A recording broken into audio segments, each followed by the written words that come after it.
But in the bullshit department, a businessman can't hold a candle to a clergyman. Because I got to tell you the truth, folks. I got to tell you the truth. When it comes to bullshit, big time, major league bullshit, you have to stand in awe of the all-time champion of false promises and exaggerated claims, religion. No contest. No contest. Religion easily has the greatest bullshit story ever told.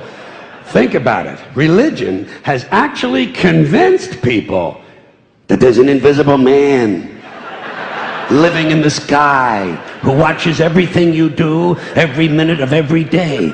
And the invisible man has a special list of 10 things he does not want you to do. And if you do any of these 10 things, he has a special place full of fire and smoke and burning and torture and anguish where he will send you to live and suffer and burn and choke and scream and cry forever and ever till the end of time. But he loves you.